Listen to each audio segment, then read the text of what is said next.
Assalamualaikum mga guys. Kain po tayo ng kanin ngayon kasi kahapon po hindi ako kumain ng kanin kaya hindi ako nakapag-upload na kumain. Kaya yun, kaya po namiss ako ng kanin.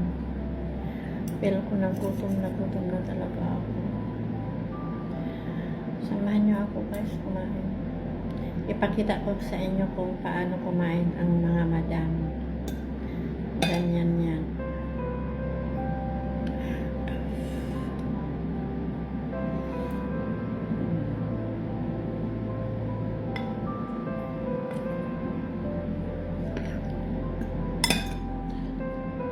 Ganyan yan sila.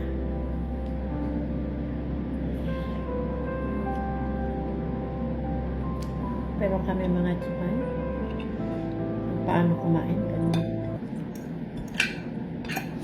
Sarap. Gutom na talaga ako.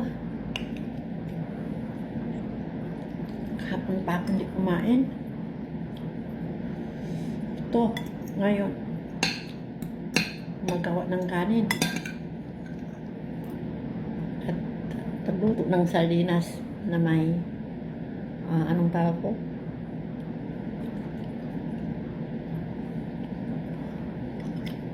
Sardinas hinaluan ng gulay. Ganyan kami mga simay kumain. Sige, kain na tayo.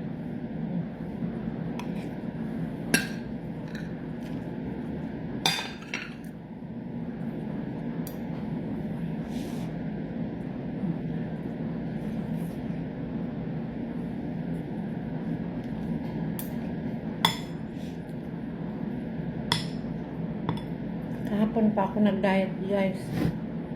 Kahapon na nung kinain ko. Yung almusal ko lang.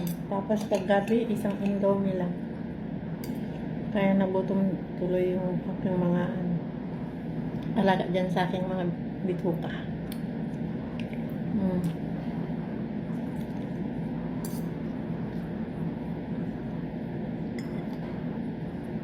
Lotus pala ito. Lotus pala yung hinalo ko sa aking ulam, sa aking sardinas. Yung ginagawang salata, yung parang petsay.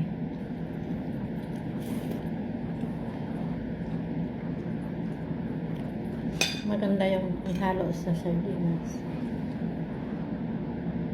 Madali lang maluto.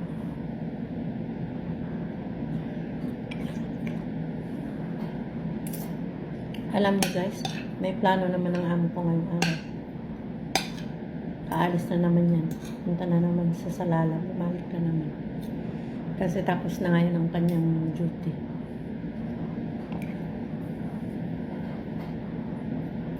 Tuon na naman ako iiwan sa nanay ng boss ko.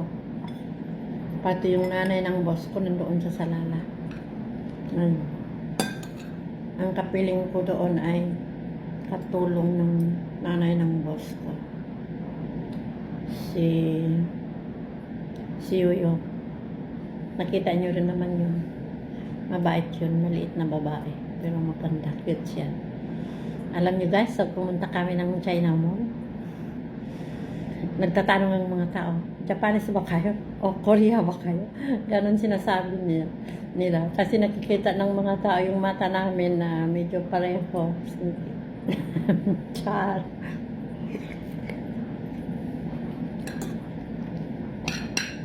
Sabi namin, oo, Korea kami.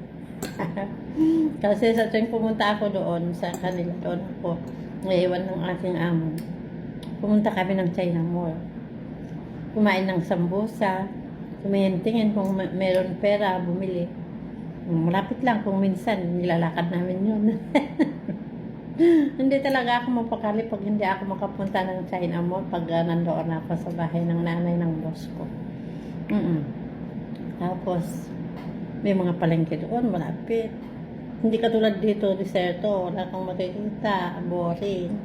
Kaya, yun ang gusto ko. Pero, alam nyo guys, nakakalungkot.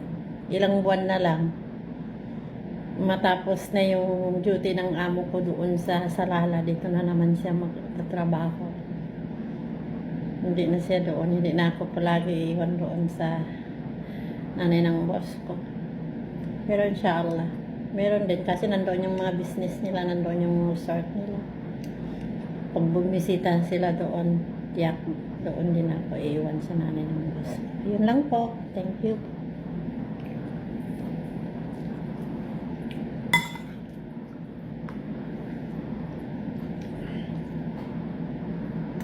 Parang kulang sa asin, guys. Hindi ako marunong magpuksa. Kumain na lang ako ng kamay. Pero masyadong mainit.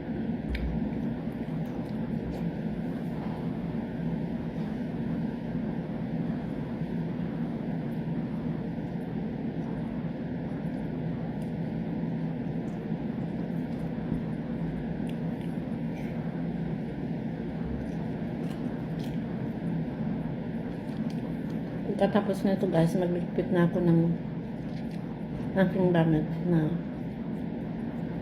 dadalhin doon sa nanay ng boss.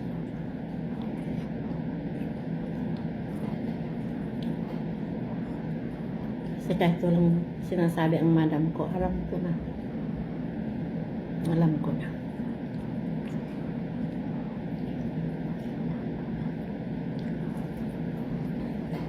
Alam ko na kung anong plano niya.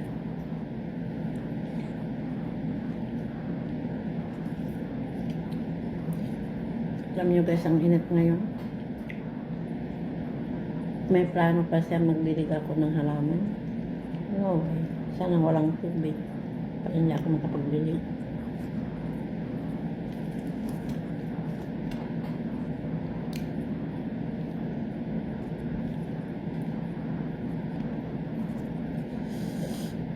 Nakaka-stroke kaya kung mainit masyado.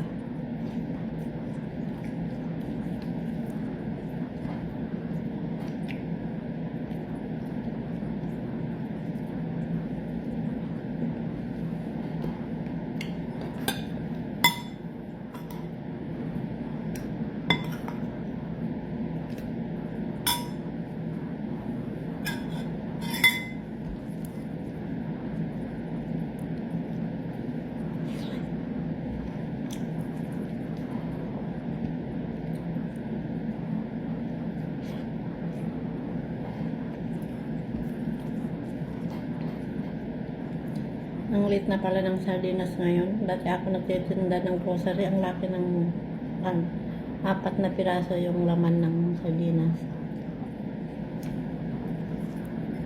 Bakit ngayon lahat paliit ng paliit?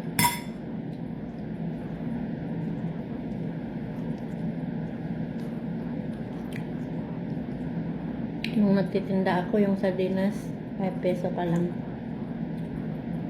Eh ngayon 25 peso na. Dito 600 ba isa? Magkano 600 ba isa? Kulang 80 pesos. 80 pesos.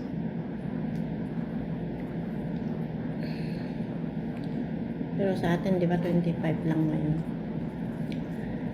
Para dati, grabe. Kaya natatakot na kung mayroong Pilipinas. Paano ako mabuhay?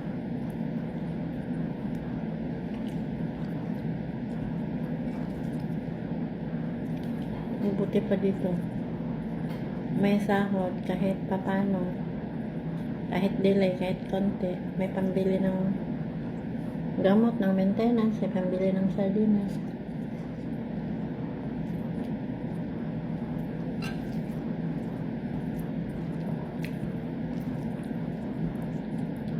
Hindi naman hindi man. Pero doon ang hirap ano. May nyugan nga kami pero yung mahirap. Kailangan ka magkalkal ang init. Pero okay lang, walang gusto. Pag dating magkakopra na rin ako.